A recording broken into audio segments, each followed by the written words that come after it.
Seterusnya. Ini macam biasalah, 2 isi 4 perenggan macam ni. Okay, nanti saya tunjukkanlah. Okay, sekarang kita dah ambil lah, ini dah selesai. Ini dah selesai. Tapi macam mana pula yang ini, fokus yang kedua? Kita nak buang ke, kita nak macam mana ni?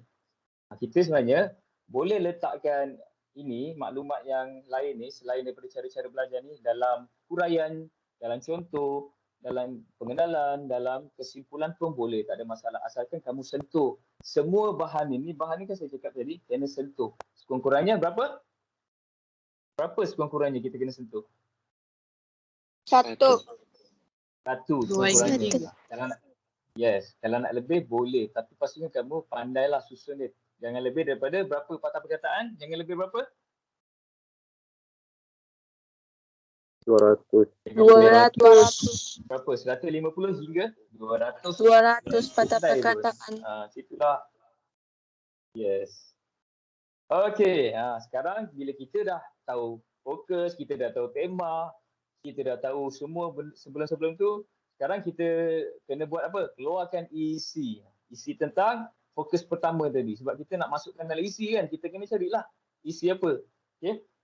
Jadi apa yang kamu nampak ni, isi cara-cara belajar secara berkumpulan, apa agak-agak? Apa agak-agak? Pertama, kita kena apa untuk belajar secara berkumpulan? Ada jadual waktu.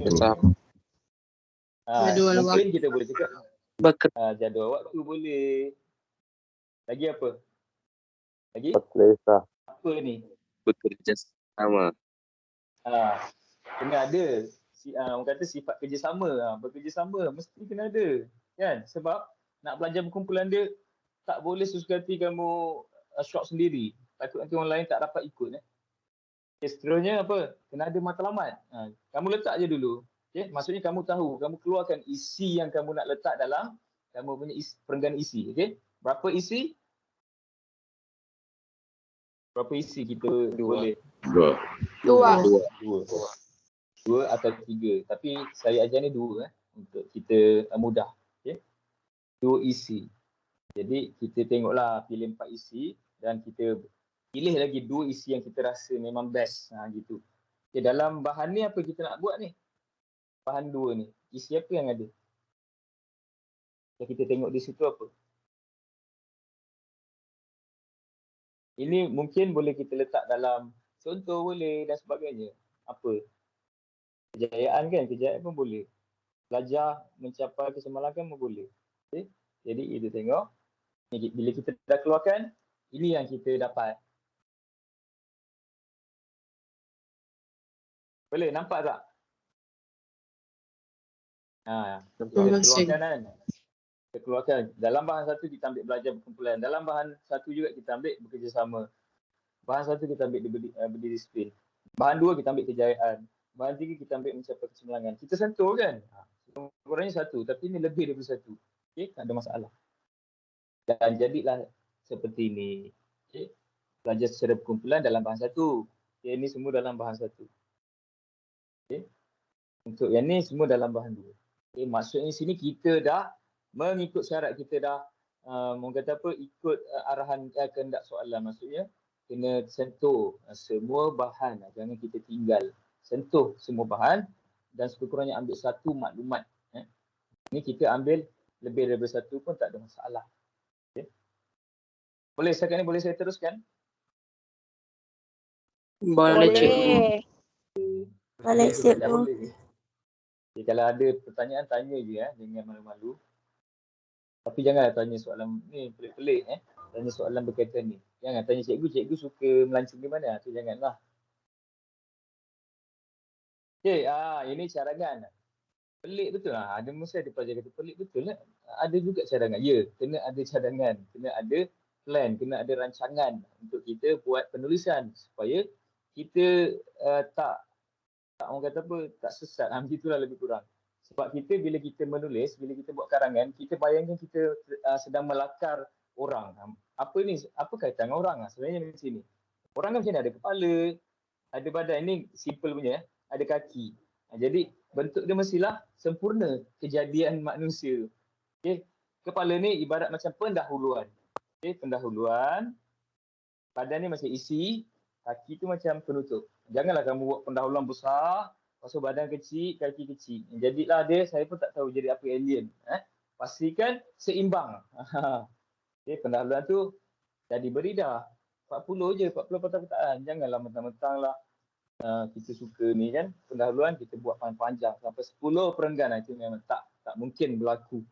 Okay, satu perenggan dan cadangannya 40 patah perkataan. Okay. Dan untuk isi, satu isi ataupun satu perenggan isi lebih kurang 60. Jadi kita ada dua isi, dua perenggan, ada 120 patah perkataan. Campur 120 tambah 40 berapa? Ni, dua-dua ni tambah dapat berapa ni? Kita belajar net juga. 100? 160. 160. 160, yes. Mana lagi 40? Orang tanya, mana 40 ni? Kaki dia ni 40. Mana pergi kaki? Kat sini lah. Okay. Ya, maksudnya kita kena buat 40 patah perkataan untuk penutup. Okay. Itulah, jadilah manusia yang sempurna. Manusia, apa ni? Saya pun tak tahu manusia apa. Okay. Boleh? Setakat ni okey Okey. Boleh saya teruskan? Boleh. Boleh. Alright, nah kita tarik nafas dulu. Tarik nafas 3 kali supaya lega sikit. Alright. Saya mulakan Okay, ini merupakan teknik perenggan pendahuluan. Kita kena ada teknik, jangan pandai kita buat pendahuluan sekatilah kan. Kita letak je lah apa-apa, jangan. Kita kena ada teknik sebab bahasa Melayu ni, walaupun bahasa Melayu ni merupakan bahasa yang kita gunakan setiap hari, kan, merupakan bahasa pengantar. Kita cakap dengan orang, cakap dengan kita pergi ke MACD, kita cakap bahasa Melayu kan, kebanyakan masa. Dan semestinya dia mudah bagi kita. Tapi untuk subjek bahasa Melayu dia tidak begitu. Dia lebih kepada teknik. Maksudnya kalau kamu faham teknik, kamu ingat teknik, insyaAllah kamu boleh dapat keputusan atau grade yang baik. Okay? Faham tak saya nak cakap ni apa? Belik-belik padahal nak cakap je. Bahasa Melayu ni kena ada teknik. Itu je kan. Okay? Teknik. Untuk pendahuluan, perenggan pendahuluan kita ada teknik, iaitu teknik yang diberikan pertama ayat topik. Ayat topik atau kita boleh cakap definisi. Biasalah kalau cakap pasal belajar secara berkumpulan, apa definisi dia? Okay.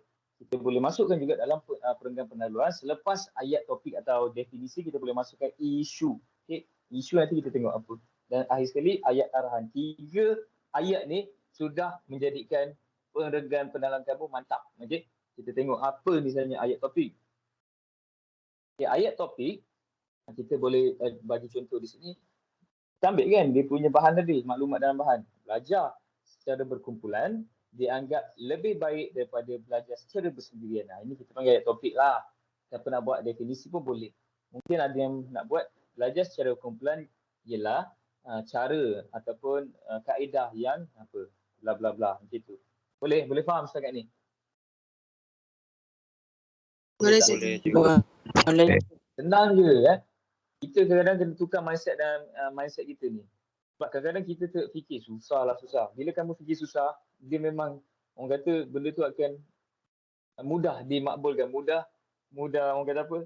Dimakbulkan lah. Jadi kita kena ubah, cakap senang je. Okay. Ayat topik. Inilah contohnya. Okay, kita tengok. Selepas ayat topik kita buat ayat isu semasa. Isu semasa ni biasalah. Ini boleh, dewasa ini boleh. Cuma janganlah tengoklah patah perkataan. Takut kita buat panjang kan. Takut kita punya patah perkataan terlebih. Yang paling penting kita kena ingat jangan lebih 200 patah perkataan. Okey. Dewasa ini belajar secara berkumpulan merupakan budaya remaja kini kerana itu bukan kerana salah typo. Kerana budaya ini menjadikan murid lebih bersemangat kalau kita boleh tengok sekarang ramai pelajar sekarang kalau sebelum PKP pergi MACD, pergi mana dia belajar secara berkumpulan. Itu menjadi orang kata apa trend ataupun suhur kini untuk remaja kini lah. Isu semasa. Boleh, setakat ni boleh faham kalau tentang pertanian, kamu ceritalah apa isunya kan. Kalau tentang sukan pun ceritalah apa isunya, gitulah. Maksudnya kamu kena baca juga apa, kena tahu juga isu-isu semasa. Okay, seterusnya akhir sekali ini. Lepas kita dah buat ayat topik, ayat isu, kita buat ayat tanya. Ayat tanya ni apa lah? Kita sebenarnya nak cakap bagaimana dengan kehendak soalan. Jadi kita mulakan dengan, nampak tak saya punya skrin ni? Dia lambat. Okay. Nampak. Kita mulakan. Persoalannya, apakah cara yang perlu dilakukan untuk belajar secara berkumpulan dengan berkesan? Okay? Inilah kehendak ataupun fokus yang kita cari tadi. Jadi kita kena berada dalam laluan ataupun jalan yang betul. Jangan kamu tiba-tiba tadi dah cari fokus cara, ni kamu buat apakah faedah? Jangan dalam situ. Takut nanti dia tidak orang kata tersasar gitu. Okay? Ini je. Jadi ayat untuk perenggan pendengaran ini saja. 3 ayat. 3 ayat ni dapatlah kamu mungkin contoh perenggan pendahuluan yang agak baik. Gitu. Maksudnya impression pemeriksa tu baguslah kan. Dia tahu isu semasa, dia tahu definisi, dia tahu apa pelajar ni nak huraikan dalam perenggan isi. Kat sinilah kita dah tahu, pelajar nak huraikan cara apa? Cara belajar berkumpulan. Itu. Okey. Kalau kamu tak buat ni, nanti kita tak tahu apa sebenarnya kita nak buat. Dan sebenarnya mudah untuk para pelajar juga supaya tidak tersasar. Okay? Setakat ni untuk perenggan pendahuluan, okey tak banyak masa ni. Boleh. Kita terus pergi ke teknik perenggan isi. Perenggan isi dia banyak sikit lah. Okay? Dia lebih 1 ayat berbanding tadi perenggan pendahuluan. Untuk perenggan isi ada 4 ayat. Okay? Kalau kita dapat tengok ayat topik, ayat huraian, ayat contoh dan ayat penegasan. Okay? Apa itu ayat topik? Ayat topik itu idea utama. Idea pertama yang tadi kamu dah keluarkan tadi. Apa isi pertama tu kamu ambil? Kalau kamu ambil berdisiplin, tulislah. Kalau dalam contoh ni, salah satu cara, masih lagi cara salah satu cara untuk belajar secara berkumpulan adalah saling bekerjasama. Yang dalam bahan tadi kita ambil kan, saling bekerjasama. Kita ambil, okey bagus. Bila saya baca, okey, maksudnya kita tahu, pelajar tahu. Dia nak cakap, cara pertama ialah saling bekerjasama. Okey, huraian apa? Huraian ni lebih kepada mengapa. Kita tanya, kenapa kena saling bekerjasama? Kenapa kena belajar, kena bekerjasama dalam belajar berkumpulan ni? Kita kena cakaplah hal ini dikatakan demikian kerana ini pun ini bukan perdana wacana jadi kamu kena pastikan jangan kamu tertinggal satu benda pun. Biasa saya nampak hal ini demikian kerana itu tidak tepat. Saya nak huraikan nanti panjang pula. Cuma kamu ingat di sini ikut frasa hal ini dikatakan demikian kerana. Okay, boleh. Yang saya nak huraikan lebih lanjut nanti takut masa tak ni. Okay. Kerana apa? Bagi sebab kenapa kena kerjasama? Sebab kalau bahasa mudah dia, sebab boleh menjamin kejayaan dalam sesuatu kumpulan. Maksudnya dalam kumpulan tu kita akan smooth je kan, dalam Inggeris kata apa, smooth gitu. Okay? Ataupun lancar. Jadi terpulang pada kamu buat ayat, pastikan ada pertautan antara kerjasama tu dengan sebab ni, huraian yang kamu jelaskan kenapa kena bekerjasama. Okey, boleh? Faham Okay, seterusnya kita boleh masuk ke ayat contoh. Ni contoh macam mana? Macam mana kita nak buat, kita nak bekerjasama kan? Okay. Contoh di sini, kamu boleh juga buat apa-apa ayat, cuma dalam ni, jika sekumpulan pemuda mengadakan perbincangan, mereka mesti bekerjasama mencari bahan. Ini maksudnya, contohnya, pelajar cari bahan. Bekerjasama dalam erti cari bahan. Contoh Ali, kau carilah tentang bahagian A. Siapa nak Aisyah cari bahagian B. Masing-masing ada tugas untuk cari bahan. Bila kita dah duduk sama baru kita boleh share. Ni tak. Orang je cari, yang lain dengar je. Dengar pun masuk ingat MACD, ingat apa kan. Tak nak lah. Maksudnya masing-masing kena bekerjasama. Okay? Dan akhir sekali kita boleh buat ayat penegasan. Penegasan ni biasalah kita boleh letak yang paling simple. Ini, jelaslah. Belajar secara berkumpulan akan menghasilkan kerja yang lebih baik. Simple.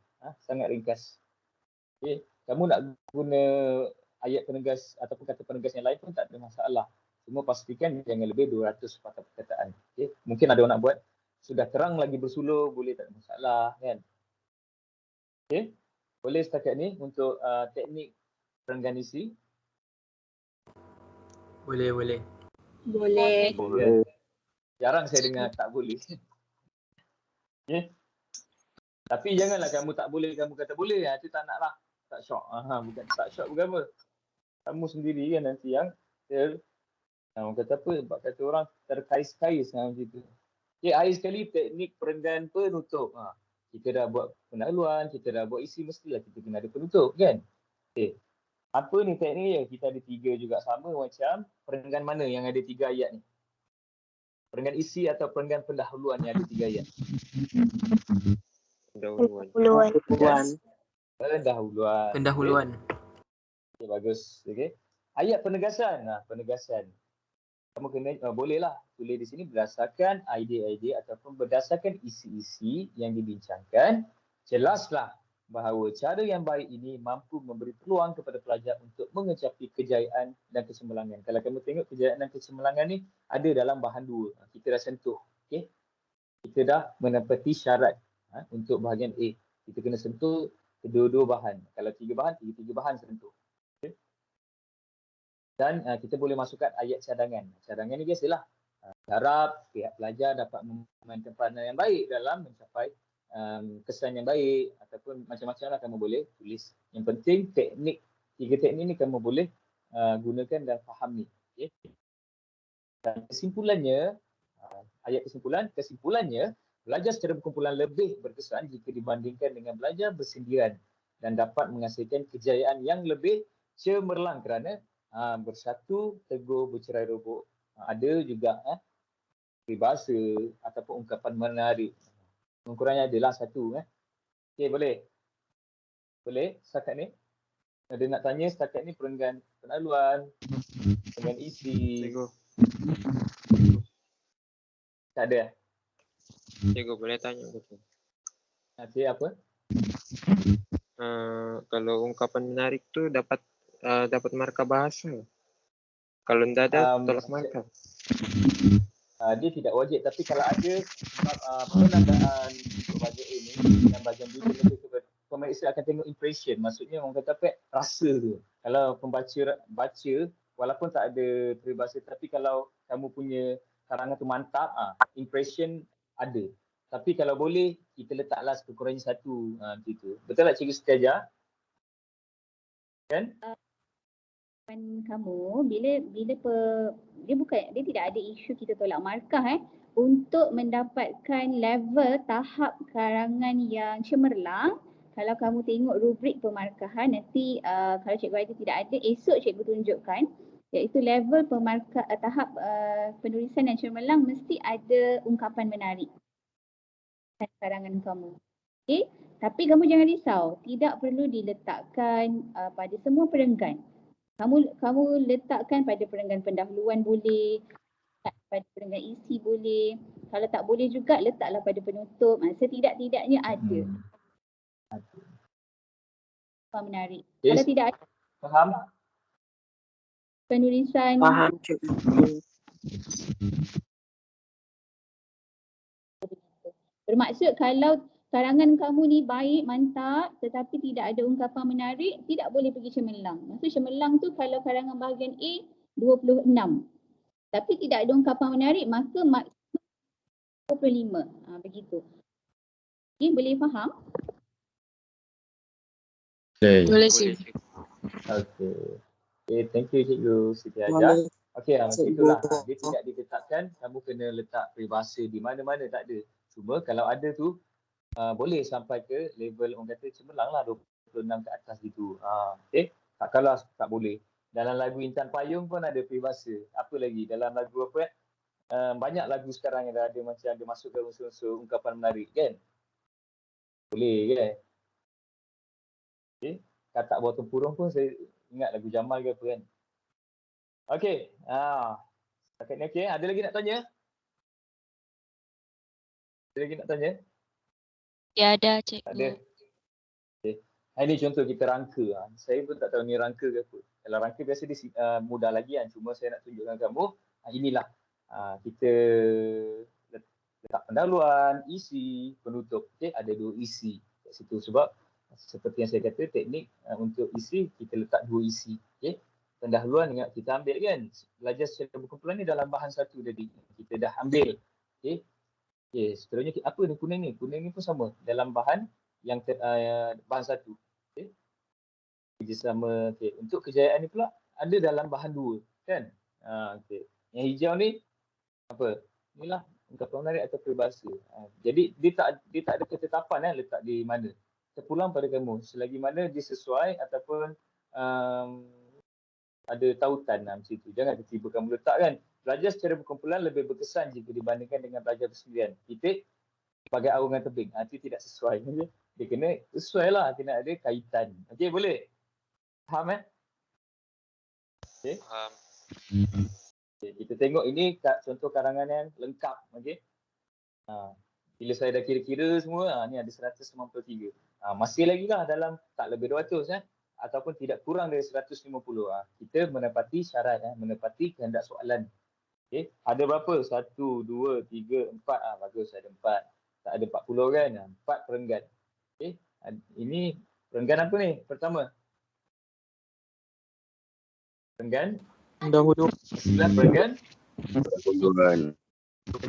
Siapa cakap perenggan isi tu memang nak kena inilah kot. Lari padang sekolah masing-masing. Berapa kali kena pusing? 10 kali. Okay.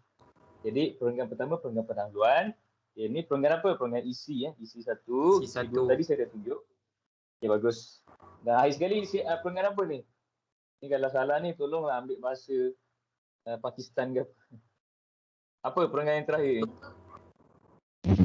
Perenggan penutup. Yes, bagus. Alright. Okay. Okey tak? Kita ikut kan betul tadi? Ayat topik ada.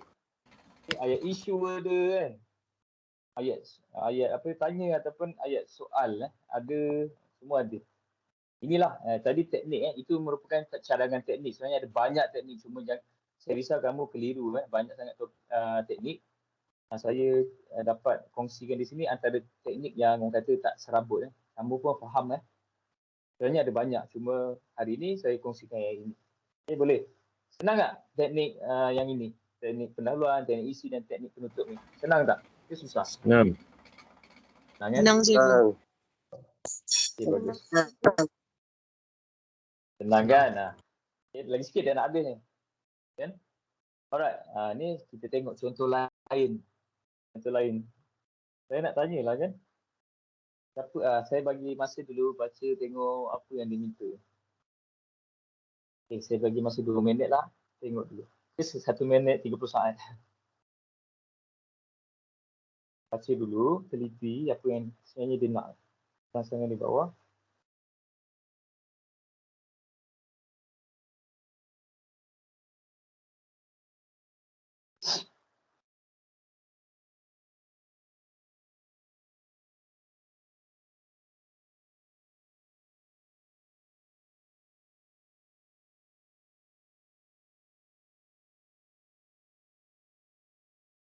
Okay, dah.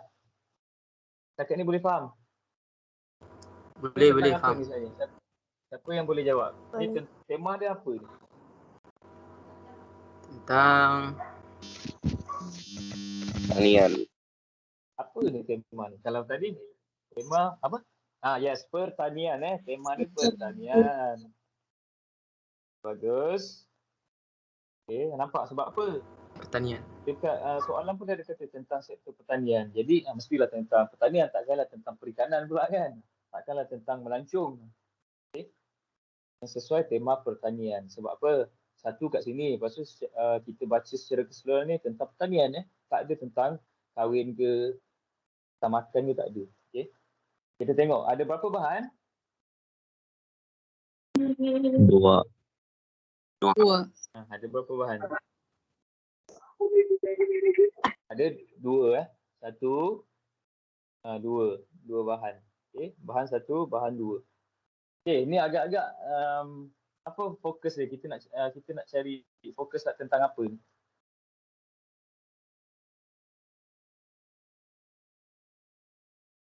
Kalau kita tengok di sini apa? Kalau dalam bahan 1 ni apa yang ada?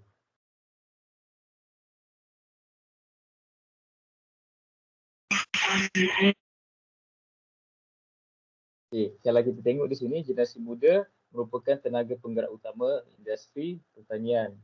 Kita boleh ambil ini mungkin apa fokus pertama kita boleh cakap mungkin apa? Langkah ke, kesan ke, faktor ke, faedah ke apa? Langkah. Langkah. Langkah. Langkah apa? Langkah memajukan sektor pertanian. Yes, langkah memajukan sektor pertanian. Okey, itu dia punya fokus. Okey, kalau bahan 2 ni agak-agak tentang apa? Langkah juga kan? Langkah. Okey. Jadi kita boleh cakap untuk fokus idea pertama dan kedua lebih kepada langkah memajukan sektor pertanian. Okey. Cuma apa yang saya kata kena ambil semua kena sentuh semua bahan atau sekurang-kurangnya ambil satu maklumat dalam setiap bahan. Okey, contoh kamu ambil kat sini kamu ambil contoh di sini minda mereka tidak dibuka, contohlah kamu ambil. Kamu dah ambil satu di sini dalam bahan satu. Dalam bahan 2 kamu ambil kursus pertanian. Dah ada 2 bahan. Kamu dah sentuh semua bahan dan kamu ambil semua maklumat yang ada dalam setiap bahan. Okey. Dan kita boleh tulis di sini temanya dan sektor pertanian lah kan. Sektor pertanian. Fokus tentang langkah memajukan sektor pertanian. Kelompoknya apa ni agak-agak? Sekolah ke, diri ke, negara ke apa? Masyarakat. Generasi muda. Masyarakat.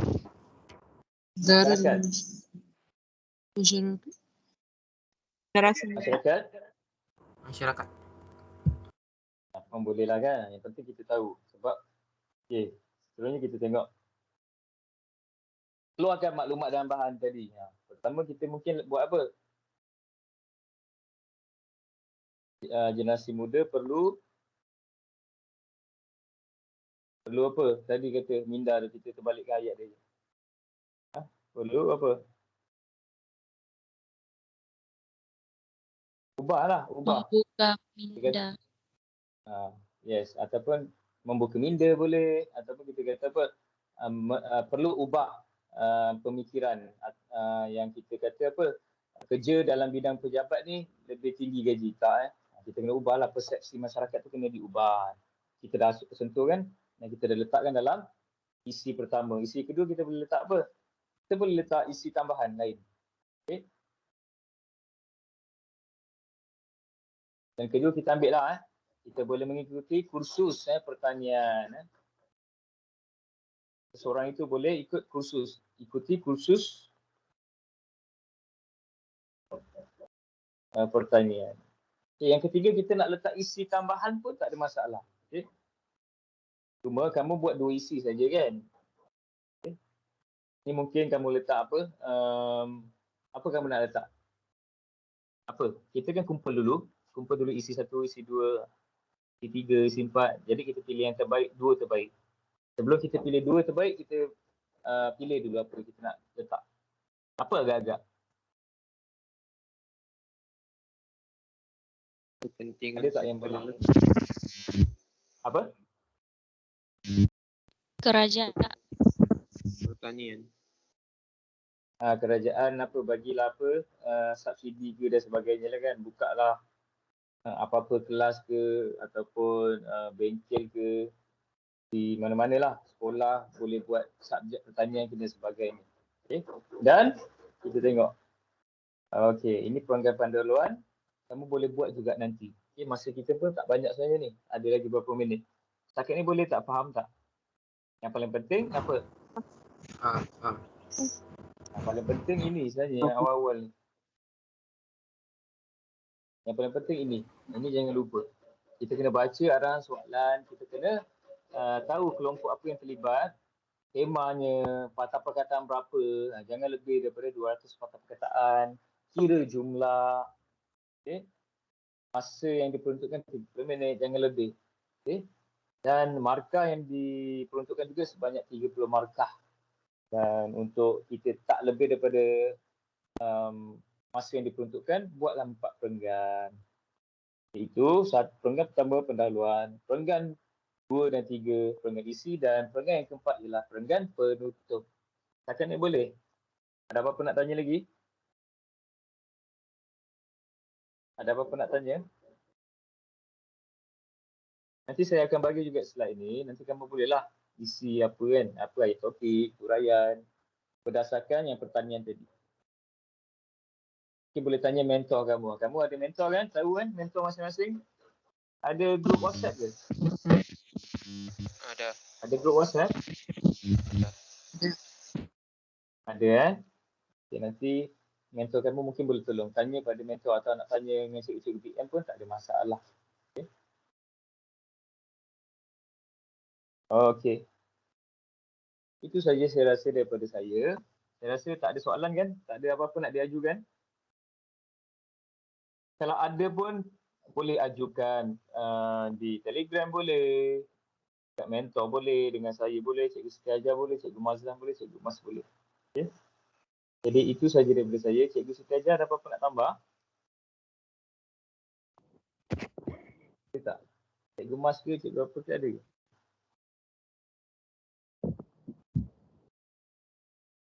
Ada apa-apa? Ambil gambar. Okey. Ambil gambar. So video pelajar-pelajar ni tak buka kamera kan? Dia Kamera. senyum. Kita doang senyum. Kamera. 1, 2. Okay, sekian. Terima kasih semua. Jangan stres-stres, santai-santai. Dan kita jumpa lagi besok dengan Cikgu Siti Ajar. Dan subjek lain saya rasa lepas ni mungkin dalam pukul tak silap 10 kan? 10 lah. Ya. Kan? Okey. Kita sudahkan kelas kita dengan tasbih kafarah dan surah Wal-Az. Bagi yang bukan beragama Islam, bacalah penutup masing-masing.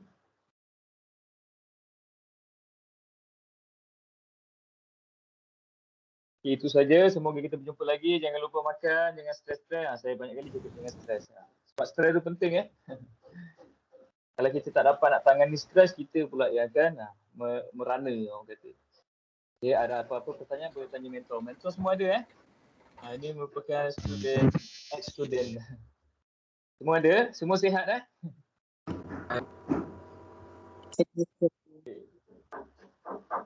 Alright, itu sajalah. Bye-bye.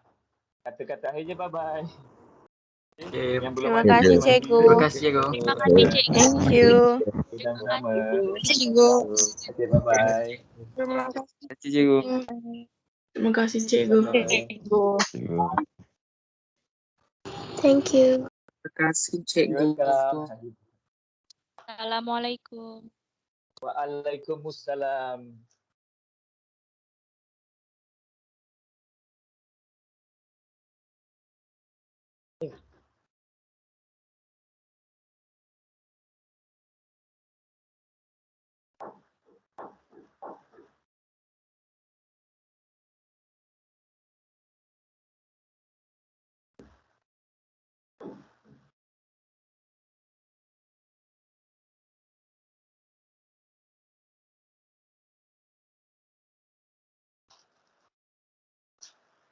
Ja, boleh dengar tak Ja?